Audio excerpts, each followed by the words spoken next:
অশেষ রহমতে খুব ভালো আছেন। আমিও আলহামদুলিল্লাহ ভালো আছি। আজকের রেসিপি একেবারে সিম্পল, দেশি আলু দিয়ে সিম ভাজি।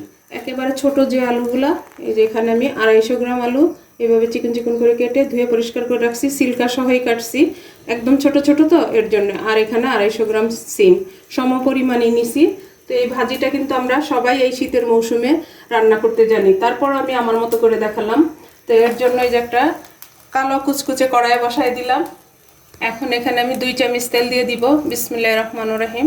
আর চুলার আঁচটা কিন্তু হাই ফ্লেমে আছে আমার। এখন এই ভাজিটা দিয়ে আমরা কিন্তু রুটি, পরোটা, ভাত, গরম ভাতের সাথে কিন্তু অনেক ভালো যায়।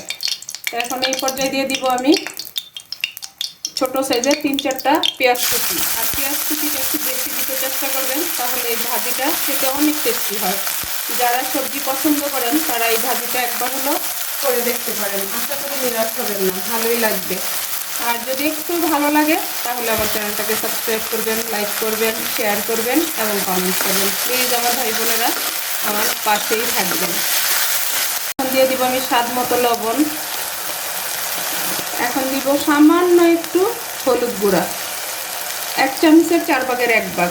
এই পর্যায়ে দিব আমি 4টা চেরা কাঁচামরিচ দিয়ে এখন এটার সাথে একটু ভাজবো।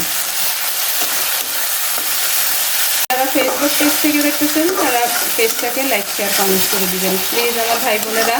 আর এই শীতের মৌসুমে এই ভাজিটা অবশ্যই একবার ট্রাই করবেন।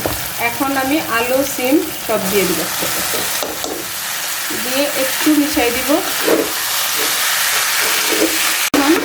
ঢাকনা দিয়ে দিব। ঢাকনাটা দিয়ে আমি মিডিয়াম ফ্লেমে 5 মিনিট রান্না করব।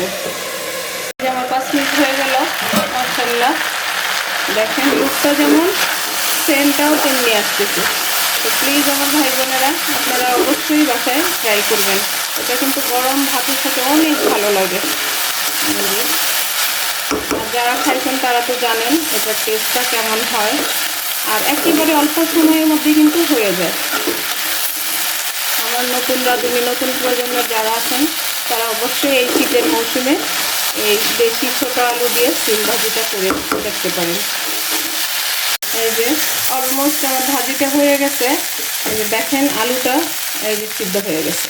এখন এই পর্যায়ে আরও 3টা কাঁচামরিচ চিরা দিয়ে দিলাম, দিয়ে আবার একটু নাড়াচাড়া করে দিব। দেখেন মাশাআল্লাহ একেবারে ঝরঝরা এই যে ভাজিটা। এটার মধ্যে আরেকটা জিনিস আমি দিব, সেটা যদি আপনাদের হাতের কাছে থাকে অবশ্যই দিবেন। এটা দিলে তো মানে এটার টেস্ট আরও দ্বিগুণ হয়ে যাবে।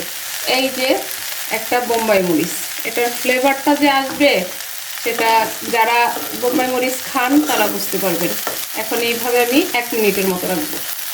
মাশাআল্লাহ আমার ভাজিটা অলমোস্ট হয়ে গেছে। এখন এখানে আমি 1 মুঠো ধনেপাতা দিয়ে দিব। আর ধনেপাতাটা একটু বেশি দিতে চেষ্টা করবেন। এই শীতের মৌসুমে কিন্তু যত ধনেপাতা বেশি দেওয়া যায় তখন কিন্তু সবজিগুলো অতই টেস্টি হয়। এখন এটাও একটু মিশাই দিব। মাশাআল্লাহ আমার ভাজিটা হয়ে গেল। একেবারে অল্প সময়, অল্প উপকরণের মধ্যেই জলদি এই ভাজিটা রান্না করে নেওয়া যায়। আর গরম ভাতের সাথে তো জাস্ট জমে যাবে। আর আমি কিন্তু আজকে এটাকে সার্ভ করব না, এই কালো কুচকুচে কড়াই সহই টেবিলে দিয়ে দিব। হয়ে গেল আমার আজকের রেসিপি দেশি আলু দিয়ে সিম ভাজি। এখন এই সিম ভাজির একেবারে এই কালো কুচকুচে কড়াইটাই নিয়ে চলে যাব। যাই হোক, আজকে আমার একেবারে ছোট্ট একটা রেসিপি আমি আপনাদের সাথে শেয়ার করলাম, ঝরঝরে আলু দিয়ে সিম ভাজি। তো আজকে আমি আপনাদের কাছ থেকে বিদায় নিব, আবার নতুন কোনো রেসিপি নিয়ে আসবো। আল্লাহ হাফিজ।